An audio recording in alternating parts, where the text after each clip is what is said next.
অয়নবাবু, আমার ছেলের কোনো দোষ নেই। আমি সুশীলকে পাঠিয়েছিলাম এখানে। আপনার যা শাস্তি দেওয়ার আমাকে দিন, শুধু আমার ছেলেটাকে ছেড়ে দিন। সুহাসিনীও এবার হাঁটু গেড়ে বসে পড়ে অয়নের কাছে ক্ষমা চাইতে লাগলেন। কাঁদতে কাঁদতে তার চোখ দুটো লাল হয়ে উঠেছিল।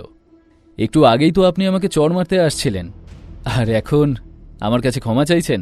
আপনার তো খুব তাড়াতাড়ি রাগ পড়ে যায় দেখছি। অয়ন বিদ্রূপ করে বলল। যারা আগুপিছু না ভেবেচিন্তে রিয়্যাক্ট করে ফেলে, অয়ন তাদের মোটেও পছন্দ করে না। একটু আগে এই সুহাসিনী দেবী রাগ করে অয়নের গায়ে হাত তুলতে চেয়েছিলেন, আর এখন অয়নের পরিচয় জানতে পেরে ওর সামনে নতজানু হয়ে ক্ষমা চাইছেন। অয়ন বিরক্ত বোধ করতে লাগল। আমি আসলে সুহাসিনী দেবীর বলার কিছুই ছিল না। অপরাধ বোধে মাথা নিচু হয়ে এলো ওনার। একটা কাজ করা যাক, এর আর একটা হাতও ভেঙে দেওয়া যাক, এটা ভালো হবে না? অয়ন ওদের ক্ষমা করতে চাইছিল না একেবারেই, তবে ওর সিদ্ধান্তটা সৌম্যর ঠিক পছন্দ হল না। এরকম কাজ যদি ওর সঙ্গে কেউ করত, তবে তো ও তাকে মার্ডারই করে দিত। তাই করা যাক অয়নবাবু, তড়িঘড়ি জবাব দিল সৌম্য। অয়ন আর সৌম্যর সিরিয়াস মুখ দেখে খুব ভয় পেয়ে গেলেন সুহাসিনী। তিনি তার ছেলেকে এভাবে মরতে দিতে পারেন না। অনুনয় করে তিনি বললেন, দয়া করে এমনটা করবেন না, আমার ছেলে না বুঝেই ভুল করে ফেলেছে, ওর হয়ে আমি ক্ষমা চেয়ে নিচ্ছি। অয়ন আর সৌম্য তার কথায় বিশেষ পাত্তা দিল না। অয়নের কাছে সবটাই একটা নাটক মনে হচ্ছিল। চুপচাপ দাঁড়িয়ে সেটা উপভোগ করাটাই সবচেয়ে ভালো মনে হল ওর। আর সৌম্য তো কোনোরকম ভয়ডর ছাড়াই এগিয়ে গেল রজতের দিকে। সুহাসিনী দেবী কি করবেন বুঝতে না পেরে সোজা গিয়ে ছেলেকে আড়াল করে দাঁড়িয়ে পড়ে বললেন, আমার ছেলের কাছে পৌঁছতে হলে আগে আমাকে শেষ করতে হবে। সৌম্য আর অয়ন দুজনে একে অপরের দিকে তাকিয়ে হাসতে শুরু করল এবার। আর সুহাসিনীর কপালে বিন্দু বিন্দু ঘাম দেখা দিল। হাসছেন কেন সবাই? আমি কিন্তু মজা করছি না।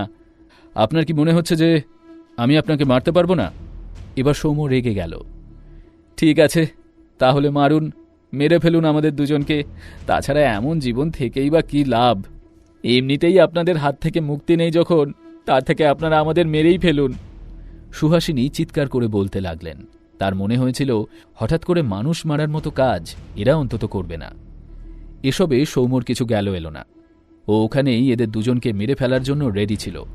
কিন্তু ঠিক তখনই ব্রজবাবু মাঝে চলে এলেন। এদের দুজনকে ক্ষমা করে দিন অয়নবাবু, এদের হয়ে আমি ক্ষমা চাইছি। আর কোনো দিন যাতে এরা এমন কিছু না করে সেটা আমি দেখব। ভুলটা আসলে আমারই। আমি হয়তো আমার পরিবারকে ঠিকভাবে গাইড করতে পারিনি। এসব ফ্যামিলি ড্রামা দেখার কোনো ইন্টারেস্ট ছিল না অয়নের। এরকম লোকেদের সঙ্গে ডিল করার জন্য ওর কাছে মাইনে করা অনেক লোক আছে। তাই সে বিরক্ত হয়ে বলল, যেতে দাও এদের। আমার এই অসহ্য ফ্যামিলি ড্রামা দেখতে চাই না, আমার আরও অনেক কাজ আছে। অয়নের কথায় সবাই অবাক হয়ে যায়। সৌম্য কিছু একটা প্রশ্ন করতে গেলে তার আগেই অয়ন আবার বলল, এই শেষবারের মতো আমি তোমাদের ক্ষমা করছি। ভবিষ্যতে যদি এমন কিছু করো তবে কিন্তু আর ক্ষমা নেই, বুঝেছ? এখন দূর হও এখান থেকে। আপনাকে অনেক ধন্যবাদ অয়নবাবু, আপনি অনেক বড় মনের মানুষ। এখন থেকে আমার স্ত্রী ও ছেলে যেন কোনো ভুল না করে সেদিকে আমি খেয়াল রাখব। ব্রজবাবু নরম গলায় বললেন। যদিও এসব কথায় ভেজার পাত্র অয়ন ছিল না। সে মুখ ফিরিয়ে নিল। তারপর চৌধুরী পরিবার বিদায় নিলে গুরুজিকে নিয়ে সৌম্য চলে গেল এখনকার মতো। অয়ন আবার সোফায় বসে পড়ল। ও ভাবছিল কিভাবে ব্রজবাবু তাঁর পরিবারকে বাঁচিয়ে নিলেন। আর নিজের পুরনো দিনগুলোর কথা ওর হঠাৎই মনে পড়ে গেল। কিভাবে ওর পুরো পরিবার ওকে আর ওর মাকে নির্যাতন করত, কিভাবে জোর করে হাঁটু গেড়ে বসিয়ে ওদের অনুনয় বিনয় করতে বাধ্য করত। সব যেন ছবির মতো ভেসে উঠল ওর চোখের সামনে। এখানে রজত আর তার মাকে বাঁচানোর জন্য ওদের মাথার ওপর ছাতার মতো ব্রজবাবু ছিলেন, কিন্তু ওর আর ওর মায়ের কেউ ছিল না সেই সময়টায়। এই ভেবে অয়নের চোখটা ভিজে এলো। ঠিক তখনই বাথরুম থেকে বেরিয়ে এলো সুশীল। তার পায়ে খুব বাজেভাবে চোট লেগেছিল। সে অয়নের কাছে এসে বলল, অয়নবাবু। অয়নের সঙ্গে তার চুক্তি ছিল যে রজত আর সুহাসিনী দেবী এখানে এলে তবেই অয়ন ওকে ছেড়ে দেবে।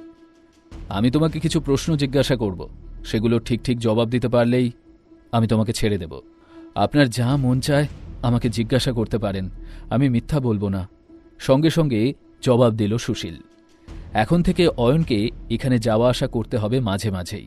তাই ও এই জায়গাটার মার্শাল আর্ট কালচারের বিষয়ে জানতে চাইছিল। ও জানতে চাইছিল যে এখানে কতজন লোক মার্শাল আর্টের স্টেজ 1-এ এবং কতজন স্টেজ 2-এ রয়েছে। এখানে মার্শাল আর্টের স্টেজ 1-এ কতজন আছে? স্যার, আমি যতদূর জানি বর্তমানে এই শহরে মার্শাল আর্টের স্টেজ 1-এ 150 জন আছে। এর মধ্যে 100 জন লেভেল 1, 30 জন লেভেল 2 আর 20 জন হাইয়েস্ট লেভেলে রয়েছে। সুশীল সত্যিটা বলল। মার্শাল আর্ট বিশেষজ্ঞ হওয়া খুব কঠিন ছিল। এখন আর বেশি লোক মার্শাল আর্ট শেখার দিকে যায় না। সময় বদলানোর সঙ্গে সঙ্গে মানুষের শারীরিক ক্ষমতা কমে গেছে। আর এর আরেকটা কারণ ছিল টেকনোলজি। নতুন টেকনোলজি আর সায়েন্সের উন্নতির কারণে অস্ত্র ব্যবহার করা এখন অনেক সহজ। স্টেজ 2-এ পৌঁছনো আরও কঠিন ছিল। অনেকে স্টেজ 1-ই পার হতে পারে না। আরও কম সংখ্যক কিছু মানুষ স্টেজ 2-এর চরম পর্যায়ে পৌঁছতে পারে। স্টেজ 2 মার্শাল আর্ট এক্সপার্টদের অত্যন্ত সম্মান করা হয়। এই সুশীলও স্টেজ 2 মার্শাল আর্ট এক্সপার্ট ছিল। চৌধুরী পরিবার তাকে আর্থিকভাবে অনেক সহযোগিতা করেছে। ঠিক আছে, এবার আমাকে বলো মার্শাল আর্টের স্টেজ 2-তে কতজন লোক আছে? অয়ন কিছু একটা ভেবে জিজ্ঞেস করল। যারা তাকে 3 বছর আগে হত্যা করার চেষ্টা করেছিল তারা ছিল স্টেজ 2-এরই লোক। ওর মনে হচ্ছিল, কে জানে, ওই লোকগুলো এখানকারও হতে পারে। স্টেজ 2-এ খুব বেশি লোক নেই, প্রায় 10 থেকে 12 জন লোক হবে। এই বলে সুশীল তাদের নাম আর লেভেল বলতে শুরু করল। শুনতে থাকুন এই গল্পটি শুধুমাত্র পকেট এফএমে। লিঙ্কটি রয়েছে ডেসক্রিপশনে।